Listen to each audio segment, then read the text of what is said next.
என் அன்பிற்கு அனைத்து உள்ளவங்களுக்கும் அன்பான வணக்கங்கள். தல அஜித் குமார் அவர்கள் நடிக்கும் விஸ்வாசம் திரைப்படம் பொங்கல் விருந்தாக வெளிவர இருக்குது. இதை ஒட்டி கிட்டத்தட்ட 70% மேலான திரையரங்குகளை பிளாக் பண்ணி வச்சிருக்காங்க அப்படின்னு சொல்லி சமூக வலைதளங்கள்ல பல்வேறு மட்டங்கள்ல பல தகவல்கள் உலா வந்துட்டு இருக்குது. இந்த தகவல்கள் எல்லாம் எந்த அளவுக்கு சரியானதாக இருக்கும் அப்படின்னு நாம சர்ச்சிங்ல இறங்கினப்ப இதுவரையிலும் எத்தனை திரையரங்குகள் உறுதி செய்யப்பட்டிருக்கும் அப்படிங்கிற மாதிரியான தகவல்கள் நமக்கு கிடைச்சிருக்குது. அந்த தகவலை தான் நாம இப்போ உங்ககிட்ட ஷேர் பண்ண போறோம். அதை ஒட்டி இன்னொரு கூடுதல் தகவலையும் ஷேர் பண்ண போறோம். அது என்ன அப்படின்னு பாத்தீங்கன்னா, எதற்காக இவ்வளவு அவசரப்பட்டு இவ்வளவு சீக்கிரமா இவ்வளவு திரையரங்குகளை ஒப்பந்தம் செய்யணும், அதை எதுக்கு புக்கிங் பண்ணணும் அப்படிங்கிற மாதிரியான தகவலை நம்ம சேகரிச்சிருக்கோம். அந்த தகவலையும் சேர்த்து தான் இப்போ நம்ம உங்ககிட்ட ஷேர் பண்ண போறோம். ஸோ நிச்சயமா இந்த வீடியோ மிகப்பெரிய அளவில் உங்களுக்கு பயனுள்ளதாக இருக்கும் அப்படிங்கிற மட்டும் தெளிவாக எடுத்து வச்சுக்கிறேன். வீடியோக்குள்ள போறதுக்கு முன்னாடி ஒரு சிறிய கண்டனத்தையும் தெரிவிச்சுக்கிறேன். அந்த கண்டனம் என்ன அப்படின்னு பாத்தீங்கன்னா, இப்போ சமூக வலைதளங்கள செய்திகள் வெளியிடுகிற நிறைய பேர் 70% திரையரங்குகளை பிளாக் பண்ணிருக்காங்க, 75% திரையரங்குகளை பிளாக் பண்ணிருக்காங்க, அதே போல 600 திரையரங்குகளை லாக் பண்ணிருக்காங்க, இத்தனை திரையரங்குகளை லாக் பண்ணிருக்காங்கன்னு சொல்லி பிளாக் பண்ணிருக்காங்க லாக் பண்ணிருக்காங்கன்னு சொல்லி மாறி மாறி சொல்லிட்டு இருக்காங்க.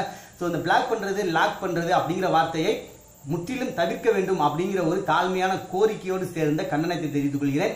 இது எதுக்காக அப்படின்னு பாத்தீங்கன்னா, இந்த பிளாக் பண்றது லாக் பண்றது எல்லாம் யாரு பண்ணுவானா, தொடர்ச்சியாக நிறைய படங்களை கைவசம் வைத்திருக்கிற நிறுவனங்களும் அதே போல தொடர்ச்சியாக அடுத்தடுத்த படங்களை விநியோகம் பண்ணக்கூடிய விநியோகஸ்தர்களும் பண்ணக்கூடிய ஒரு வேலை தான். ஒரு 70 தேட்டர், 80 தேட்டர், 120 தேட்டர், 150 தேட்டர்னு சொல்லி அவங்களுடைய கைவசம் வச்சிருப்பாங்க. ஏன்னா அவங்களுடைய தொழிலுக்கு அது மிகவும் அவசியம் அப்படிங்கிறதுனால அதை பண்றாங்க. அதுல எந்த விதமான குறையும் இல்லை.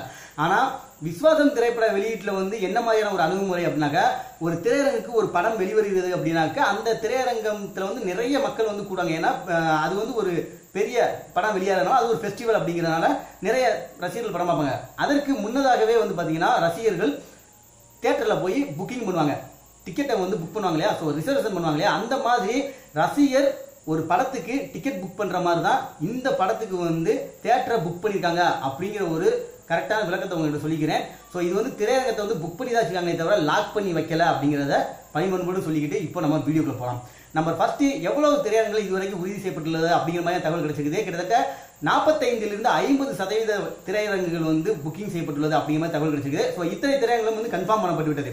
எதுக்காக இவ்வளவு அவசரமாக இவ்வளவு சீக்கிரமாக கிட்டத்தட்ட பாத்தீங்கன்னா படம் பேட்ட திரைப்படம் பொங்கலுக்கு வெளியாகுது அப்படின்னு சொல்லியிருக்கிறதுனால இந்த திரைப்படத்தை 10ஆம் தேதி கொண்டு வரதுக்கு முயற்சி பண்ணிட்டு இருக்காங்க, அதாவது முடிவு பண்ணிருக்காங்க.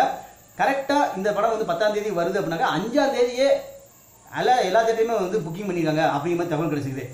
50% மேலான திரையரங்குகளை எதுக்காக 5 நாட்களுக்கு முன்னதாக இருந்து புக்கிங் பண்ணணும் அப்படிங்கிற ஒரு கேள்வி நிறைய பேருக்கு எழலாம். இதுக்கு சரியான ஆன்சர் என்ன பாத்தீங்கன்னா, மிக முக்கியமா 3 காரணங்கள் இருக்குது. அந்த 3ல முதல் காரணம் என்ன அப்படின்னு பாத்தீங்கன்னா, ஒன்று, திரையரங்குகள் நல்ல திரையரங்குகள் நிறைய இருக்கும். அதாவது ஒரு 1000 தேட்டர் இருக்குன்னா அதுல ஒரு 300-400 திரையரங்குகள் வரைக்கும் பாத்தீங்கன்னா சூப்பர் திரையரங்கம் அப்படின்னு சொல்லக்கூடிய திரையரங்குகள் இருக்கு. அங்கதான் பாத்தீங்கன்னா ஃபேமிலி ஆடியன்ஸ் பார்க்கக்கூடிய வகையில நல்லா இருக்கும். அதே போல படமும் குவாலிட்டியா இருக்கும். இதுல பாத்தீங்கன்னா ஃபேமிலி ஆடியன்ஸ் பாக்குற விதம், ஏன்னா இது ஒரு ஃபேமிலி என்டர்டைன்மெண்ட் படம் தான் அப்படிங்கும்போது ஒரு ஃபேமிலி ஆடியன்ஸ் போய் பாக்குற மாதிரியான திரையரங்குகளாக இருக்கணும். அதனால அட்வான்ஸா புக் பண்ணிடுறாங்க. இரண்டாவது மிக முக்கியமான காரணம், தல அஜித் குமார் அவர்களுக்கு பாத்தீங்கன்னா எந்த தேட்டர்ல போட்டாலும் படம் ஓடும். அதாவது இதுவரைக்கும் ரிலீஸ் படமே வராத ஒரு திரையரங்குல போய் போட்டாலும் நிச்சயமான முறையில் அந்த தேட்டர் ஹவுஸ்ஃபுல்லா தான் ஓட போகுது. ஆனா ஒரு எக்ஸ்பீரியன்ஸ், அவங்க எவ்வளவு அளவுக்கு அந்த படத்துல உழைப்பு போட்டிருப்பாங்க, எந்த அளவுக்கு கலர்ஃபுல்லா எடுத்திருப்பாங்க, ஸோ அதை எல்லாத்தையும் முழுமையாக அனுபவிக்கணும் அப்படின்னாக்க ஒரு நல்ல திரையரங்கத்துல தான் அனுபவிக்க முடியும். அப்படி இல்லைனாக்கா அதை ஃபுல்லா ஃபீல் பண்ண முடியாது ரசிகர்களால. ஸோ அந்த ரசிகர்களுக்கு ஒரு நல்ல அனுபவத்தை கொடுக்க வேண்டும் அப்படிங்கிறாலையும் இந்த படம் எடுத்த முறை நல்லதாக இருக்கு. ஸோ அதே முறையை நல்லபடியா போய் சேரணும் மக்கள் மத்தியில அப்படிங்கிறதுக்காக தான் திரையரங்குகளை முன்னகட்டி புக் பண்ணிருக்காங்க. மூன்றாவது மிக முக்கியமான காரணம் என்ன அப்படின்னு பாத்தீங்கன்னா, இருக்கிற நல்ல நல்ல திரையரங்குகள், நல்லா வசூல் பண்ணக்கூடிய திரையரங்குகள் அப்படின்னு சொல்லி நிறைய திரையரங்குகள் இருக்கு இல்லையா, அந்த திரையரங்குகள் எல்லாமே பொங்கல் அன்று வெளியாகும் போது ஒரு 2 திரைப்படங்கள் வெளியாகுது, பேட்ட அண்ட் வந்தராஜா வருவேன். ஸோ இந்த 2 திரைப்படங்கள் வெளியாகிறதுனால நிச்சயமான முறையில் திரையரங்குகள் அதற்கும் ஒதுக்கித்தான் ஆக வேண்டும் அப்படிங்கிற ஒரு கட்டாயம் ஏற்படும். அந்த நேரத்தில் திரையரங்குகளை பிரிச்சு ஏதாவது ஒரு கொலாபரேஷன் ஆயிடக்கூடாது அப்படிங்கிறதுக்காக முன்னெச்சரிக்கையாக இந்த ஒரு நடவடிக்கை எடுக்கப்பட்டிருக்கு. சரி, எதுக்காக தல அஜித் குமார் அவருடைய படத்துக்கு இந்த அளவுக்கு ஒரு முன்னெச்சரிக்கை அப்படின்னு எடுத்தோம்னா, இதுவரையிலும் வெளியான ஒரு திரைப்படங்களின் அடிப்படையில், அதாவது இதுவரைக்கும் ஏற்பட்ட அந்த அனுபவங்களின் அடிப்படையில் தான் இந்த இது செய்யப்பட்டுள்ளது அப்படிங்கிற மாதிரி தகவல்கள் போலிவிட்டாங்கள பேசப்படுது. மிக முக்கியமா சொல்லணும் அப்படின்னாக்க, விவேகம் திரைப்படத்தை தவிர்த்து, விவேகம் திரைப்படம் மட்டும்தான் பாத்தீங்கன்னா நல்ல நல்ல திரையரங்குகள் நிறைய திரையரங்குகள் கிடைக்கப்பட்டது. அதுக்கு மிக முக்கியமான காரணம் வேதாளம் திரைப்படம் கொடுத்த மிகப்பெரிய அளவிலான ஒரு லாபம் தான். எல்லா சைட்லயும் அந்த படத்துக்கு மிகப்பெரிய அளவில் லாபம் கிடைச்சது. அதனால விவேகம் திரைப்படத்தை அந்த மாதிரியான ஒரு வரவேற்பு இருந்தது திரையரங்கு அண்ட் விநியோகஸ்தர்கள் மத்தியில எல்லார்கிட்டையுமே. ஆனா அதற்கு முந்தைய காலகட்டங்களில் போய் பார்த்தீங்கன்னா வேதாளம் திரைப்படத்துக்கும் சரி, அதே போல வீரம் திரைப்படத்துக்கும் சரி, அதற்கு முந்தைய காலகட்டத்திலும் சரி, சரியான ஒரு திரையரங்குகள் வந்து அமையாம, அதே போல நல்ல திரையரங்குகள் அமையாம வந்து நிறைய இடங்கள்ல வந்து பாதிக்கப்பட்டிருக்காங்க. ஸோ விளம்பரமே வந்து பார்த்தீங்கன்னா கம்மியாக தான் பண்ணுவாங்க அப்படிங்கிறனால அது ஒரு காரணமாக இருக்கலாம். ஏன்னா விளம்பரம் வந்து சரியா பண்ணனால விநியோகத்திலும் அது வந்து ஆர்வம் காட்டாமல் கூட இருந்திருக்கலாம். ஒரே நேரத்தில் 2 படம் வெளியாகுதுன்னா உண்மை கரெக்டாக சொல்லணும் பார்த்தீங்கன்னா வேதாளத்தை விட்டுருங்க, அதுக்கு முன்னாடி ஜில்லா வீரம் 2 படம் வந்து வெளியாச்சு. அப்போ வந்து பார்த்தீங்கன்னா ஜில்லா வீரம் படத்தை விட ஜில்லாவுக்கு தான் வந்து அதிகமான திரையரங்குகள் ஒதுக்கப்பட்டன. அதே போல நல்ல நல்ல திரையரங்குகளும் நிறைய வந்து ஒதுக்கப்பட்டன. அதுக்கப்புறமா தான் வந்து ஒரு வாரத்துக்கு அப்புறமா தான் அப்படியே வந்து கொஞ்சம் கொஞ்சமா வந்து மாறி வந்துச்சு அப்படிங்கிறது தான் நிதர்சனமான உண்மை.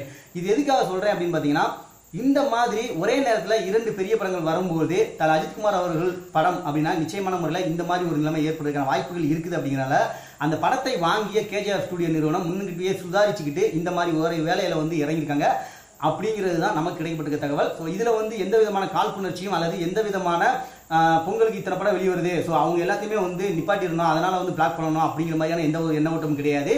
அவர்கள் இதுவரைக்கும் புக்கிங் செய்யப்பட்டுள்ளது 50% திரையரங்குகள் வரை தான் அப்படிங்கிற மாதிரியான தகவல்கள் கோலிவுட் வட்டாரங்கள்ல இருந்து நமக்கு கிடைச்சிருக்குது. ஸோ இந்த 50% திரையரங்குகள் தான் வந்து பொங்கலிலும் கண்டினியூ பண்ணுவாங்க. அதாவது கிட்டத்தட்ட ஒரு 750 ஸ்கிரீன்ஸ் வரைக்கும் வெளியிடுறாங்கன்னு வச்சுக்கோங்களேன்.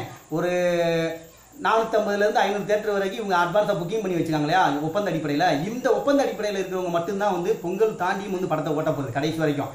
மீதமுள்ள 200-300 ஸ்கிரீன்ஸ் வரைக்கும் என்ன பண்ணுவாங்க அப்படின்னாக்கா, பொங்கலுக்கு படம் வெளிவரும் போது ஸ்கிரீன்ஸோட கவுண்டிங் வந்து குறைஞ்சிரும். கிட்டத்தட்ட ஒரு 800 ஸ்கிரீன்ல ரிலீஸ் ஆகுது அப்படின்னாக்கா, 750 ஸ்கிரீன்ல ரிலீஸ் ஆகுதுனாக்கா, பொங்கல் அன்று வருகின்ற பேட்டைக்கும் நம்ம வந்தா ராஜா அவரின் திரைப்படத்துக்கும் திரையரங்குகள் ஒதுக்கப்படும். அப்போது பார்த்தீங்கன்னா ஒரு 200 ஸ்கிரீன்ல இருந்து 300 ஸ்கிரீன் வரைக்கும் குறைவதற்கு வாய்ப்பு இருக்கு. ஆனால் கன்ஃபார்மா ஒரு 450 to 500 ஸ்கிரீன்ஸ் வரைக்கும் பொங்கலிலும் கண்டினியூவா நம்ம விஸ்வாசம் திரைப்படம் ரன் ஆகிட்டு தான் இருக்கும். அதுக்காக தான் இந்த ஒரு முன்னேற்பாடு அப்படிங்கிறத மிகவும் ஒரு தெளிவான ஒரு விளக்கத்தோடு உங்களுக்கு சொல்லியிருக்கேன்னு நினைக்கிறேன். இந்த வீடியோ பிடிச்சிருந்தது அப்படின்னு லைக் பண்ணுங்க, கமெண்ட் பண்ணுங்க, ஷேர் பண்ணுங்க. குறிப்பா இந்த ஒரு தகவல் வந்து அனைத்து நண்பர்களுக்கும் போய் சேர்றதுக்கு ஷேர் பண்ணுங்க. அதை விட முக்கியமா இது போன்று பல நம்பகத்தன்மையுள்ள உண்மையான சினிமா செய்திகள் அனைத்தையும் தெரிந்து கொள்வதற்கும் டீசர் அண்ட் ட்ரெய்லர் ரிவ்யூ பார்ப்பதற்கும் நம்ம சேனலை சப்ஸ்கிரைப் பண்ணுங்க. நம்ம சேனலை சப்ஸ்கிரைப் பண்ண உடனே பக்கத்தில் ஒரு பெல் பட்டன் வரும் இல்லையா, அந்த பெல் பட்டனை கிளிக் பண்ணுங்க. அப்பதான் நாம அப்டேட் பண்ணக்கூடிய புதிய அப்டேட்கள் எல்லாமே உங்களுக்கு உடனடியாக வந்து தெரிஞ்சுக்கிறேன். இது பற்றிய உங்களுடைய கருத்துக்களை மறக்காம கீழே கமெண்ட் பாக்ஸ்ல வந்து கமெண்ட் பண்ணுங்க. அப்படின்னா தான் உங்களுடைய உணர்வுகளை நான் அறிந்து கொள்வதற்கு ஒரு மிக முக்கியமான ஒரு கரெக்டான களம் வந்து இந்த கமெண்ட் பாக்ஸ் மட்டும்தான். அது மட்டும் இல்லாம இன்னொரு முக்கியமான கோரிக்கை என்னன்னா, நம்மளுடைய சேனல்ல பேட் வேர்ட்ஸ் யூஸ் பண்றதை மிகவும் தவிர்க்கவும் அப்படின்னு சொல்லி ஒரு தாழ்மையான ரெக்வெஸ்ட் வந்து வச்சுக்கிறேன். ஏன்னா நம்மளுடைய சேனல்ல வந்து பாத்தீங்கன்னா நிறைய பெண் தோழிகளும் இருக்காங்க, சகோதரிகளும் இருக்காங்க. அவர்களை நம் வீட்டு பெண்களாக, அதுக்காக வந்து எல்லாரையும் வந்து சகோதரிகளா நினைங்க அப்படின்னு சொல்லி ஓவர் சீன்லாம் இங்க கிடையாது. ஃப்ரெண்டாவே நினைங்களேன், ஒரு நீங்க வந்து ஒரு தோழியாவே நினைங்களேன். அந்த ஃப்ரெண்டு கிட்ட போய் நம்ம வந்து கெட்ட வார்த்தையில போய் பேச மாட்டோம் என்னைக்குமே. அங்க நிக்கிறா அப்படின்னாக்க டக்குனு நின்று பேசணும், அதுக்குன்னு ஒரு டீசென்ட் மெயின்டைன் பண்ணுவோம் இல்லையா. ஸோ அந்த ஒரு விஷயத்தை வந்து ஒரு நாகரிகமான முறையில் நீங்க திட்டுங்க, என்ன வேணாலும் பண்ணலாம், ஆனா ஒரு நாகரிகமான முறையிலான வார்த்தைகளை பயன்படுத்த வேண்டும் அப்படின்னு சொல்லி தாழ்மையான ரெக்வெஸ்ட் வச்சுக்கிறேன். இதனால் உங்கள் மனம் புண்பட்டு இருந்தால் மிகவும் வருத்தத்தோடு மன்னிப்பும் கேட்டுக்கொள்கிறேன் அப்படின்னு சொல்லிக்கிட்டு இந்த வீடியோ வந்து விடைபெறுகிறேன். நான் உங்கள் அன்பு தோழர் ARM முத்து.